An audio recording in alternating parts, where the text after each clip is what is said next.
I think they're just very authentic. They're very real. As you can see, we all get on incredibly well, and that was just a very natural dynamic for us to all have on and off screen. And I think it really shows. And, I think with this adaptation of the book, we get to see the girls when they're older as well, and sort of watch them reflect on who they were as children, and think about how that shapes them as adults. So it's just interesting to get a more sort of well-rounded look at all of the women and the men in this story.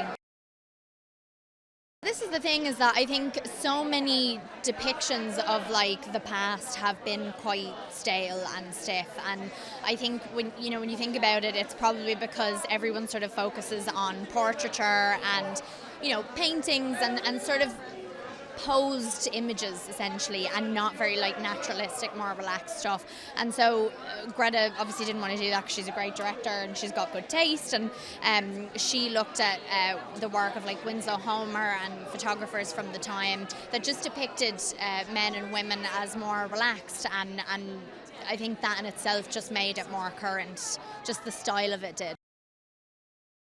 It's about a person's sort of pursuit for themselves really, and who they are in the world and their place in the world, and sometimes that sort of takes form in work, and for others it takes form in the person that they find themselves falling in love with. So when Greta made this and when she pitched it to Sony, she said that this movie is about money and art, and that's what we really wanted to focus on more than anything. So that in itself makes it really fresh, I think.